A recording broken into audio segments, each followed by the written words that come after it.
4 जनवरी 2024 को प्रधानमंत्री नरेंद्र मोदी इंस्टाग्राम पर एक खूबसूरत समुद्र तट पर अपनी तस्वीर के साथ एक पोस्ट शेयर करते हैं और कैप्शन में लिखते हैं कि उन लोगों के लिए जो अपने अंदर के रोमांच को अपनाना चाहते हैं, लक्षद्वीप को अपनी सूची में रखना चाहिए। फिर क्या था, लक्षद्वीप के इस मनमोहक समुद्र तट को दिखाने वाली खूबसूरत पोस्ट ने तो इंटरनेट पर तूफान हिला दिया। अब आप ये सोच रहे होंगे कि आखिर इस पोस्ट से मालदीव इतना विवाद में क्यों आ गया।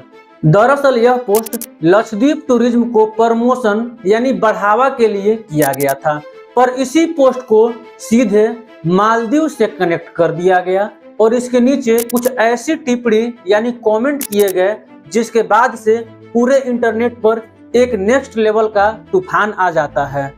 कमेंट में पीएम मोदी को जोकर कहा गया और इतना ही नहीं, पूरे भारत देश को गंदगी से भरा देश बताया गया। उसके बाद फिर क्या था, भारतीय लोगों ने भी इन्हें अच्छे से इस कमेंट पे जवाब देना शुरू कर दिया। भारत और मालदीव विवाद का मेन कारण ये हो जाता है कि मालदीव में युवा मामले के मंत्रालय के जो 3 उप मंत्री हैं उनकी टिप्पणियां हैं जो कहते हैं कि प्रधानमंत्री की जो लक्षद्वीप यात्रा था उसका मेन उद्देश्य मालदीव के पर्यटन को चुनौती देना था, जबकि उस पोस्ट में मालदीव का कहीं भी जिक्र नहीं किया गया है। मालदीव तो छोड़िए, किसी भी देश का जिक्र नहीं किया गया है। सिर्फ उसमें यही लिखा गया है कि अपना जो भारत का आइलैंड है आपको वहां पे भी आना चाहिए, यानी कि लक्षद्वीप का भी आपको टूर करना चाहिए। दरअसल भारत से जब भी लोग छुट्टियां मनाने के लिए निकलते थे तो उनका फर्स्ट प्रायोरिटी मालदीव ही हुआ करता था। अगर जो आपको भारत और मालदीव के संबंध नहीं पता है तो आइए थोड़ा सा हम आपको इसके इतिहास के बारे में बताते हैं।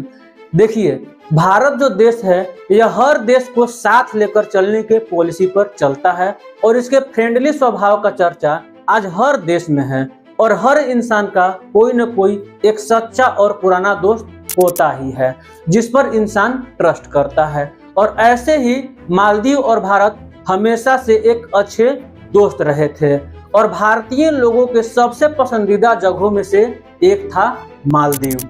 मालदीव के पहले वाले राष्ट्रपति जो थे इब्राहिम मोहम्मद सोलेह, वो मोदी जी के काफी अच्छे दोस्त थे, क्योंकि भारत से मालदीव को किस लेवल तक का सपोर्ट मिल सकता था वे अच्छे से जानते थे। अब देखिए, साल 2014 में मालदीव में एक बहुत ही बड़े वाटर ट्रीटमेंट प्लांट में आग लग गई थी।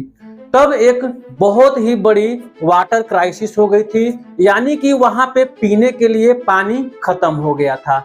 वैसे तो यह देश समुद्र से घिरा हुआ है, लेकिन खारा पानी किस काम का। तो तुरंत इंडिया ने मालदीव के लिए एक प्रोजेक्ट लॉन्च किया जिसके बारे में आप लोग सुने भी होंगे। उस प्रोजेक्ट का नाम है प्रोजेक्ट नीर, और 1000 टन से भी ज्यादा पानी पहुंचाया एक सच्चे और अच्छे दोस्त की तरह, और वहां का जो वाटर क्राइसिस था उसे खत्म करने में भरपूर सहायता भी किया।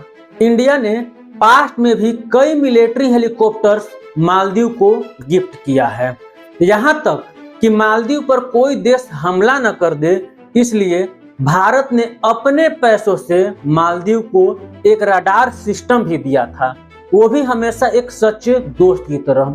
भारत ने मालदीव का हेल्प किया, वो भी बिल्कुल फ्री मदद। उसके लिए उसे कोई प्रकार का लोन नहीं दिया, बोला कि ले भाई रख ले, तू मेरा दोस्त है।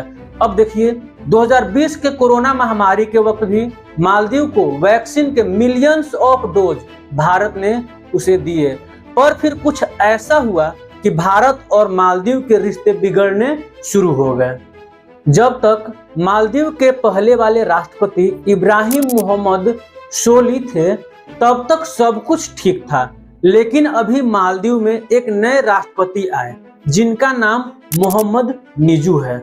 कहा जाता है कि मोहम्मद मिजू इलेक्शन ही इसलिए जीते हैं क्योंकि उन्होंने कहा हम इंडिया को मालदीव से आउट करेंगे, यानी इंडिया के कुछ मिलिट्री ऑफिशियल्स जो मालदीव में मौजूद हैं उनको मालदीव से निकाल देंगे। अब आप सोच रहे होंगे कि इंडिया के मिलिट्री मालदीव में है, तो हाँ, वहां पर हमारी मिलिट्री हेल्प के मोटिव से बहुत सालों से है।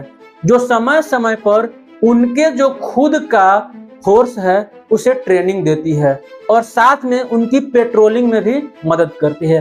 अब देखिए, जो मालदीव है वो हर तरफ समुद्र से घिरा हुआ है, तो वहां पे अनेकों प्रकार की इमरजेंसीज आती रहती है, जिसके मोटिव से भारत के कुछ मिलिट्री ऑफिसर्स वहां पे हैं ताकि वो उनकी मदद कर सके। इंडियन ऑफिसर्स वहां रहेंगे, यह एक एग्रीमेंट के तहत ही हुआ है, दोनों देशों ने साइन किया है तभी ऐसा हुआ है। और इंडिया के मात्र 77 ऑफिसर्स ही वहां पे मौजूद हैं। अब देखिए, मालदीव का जो अपना आर्मी है जिसका नाम मालदीव नेशनल डिफेंस फोर्स है, उनकी संख्या 11,000 से भी ज्यादा है, पर फिर भी इन 77 ऑफिसर्स को हटाने के लिए मालदीव ने इंडिया आउट नाम का कैंपेन किया और इस बात को फैलाया कि अगर भारत की मिलिट्री हमारे यहाँ पे रहती है तो हमारे फ्रीडम समाप्त हो सकती है, इसलिए इन्हें हटाना होगा। और इस तरह के कैंपेन को करते हुए मोहम्मद मिजू ने इलेक्शन भी जीत लिया। तो आउट इंडिया मूवमेंट के बाद इंडिया और मालदीव का रिश्ता बिगड़ते चला गया। अब वो रिलेशन को खराब करने में लगे हैं, लेकिन भारत तो हर फील्ड में आत्मनिर्भर बन रहा है, तो टूरिज्म में क्यों नहीं। इसलिए मोदी जी ने सोशल मीडिया पर यह पोस्ट डाला जिससे वह भारत का अपना आइलैंड लक्षद्वीप पर अपने टूर को एंजॉय करते हुए दिखे और ये भी बोले कि कभी इंडियन आइलैंड पर घूमने का भी मजा करो। अब इस पोस्ट में कहीं यह नहीं कहा गया कि दूसरे देश मत जाओ, बस यह एक अपना आइलैंड लक्षद्वीप का प्रमोशनल पोस्ट था। फिर भी मालदीव के कुछ गवर्नमेंट ऑफिसर्स ने उनके पोस्ट के नीचे अपमानजनक कमेंट कर दिया। फिर क्या था, सभी भारतीयों ने यही कहा कि मालदीव को इंडिया आउट चाहिए ना, तो इनको देते हैं इंडिया आउट। फिर क्या था, पूरे मालदीव की जो अर्थव्यवस्था था वो हिल गया। दरअसल मालदीव जिसका पॉपुलेशन मात्र 5 लाख है और उसका बॉयकॉट ही 10 लाख के पार हो गया। ट्विटर पर उनके बॉयकॉट का एक ट्रेंड ही चल चुका था।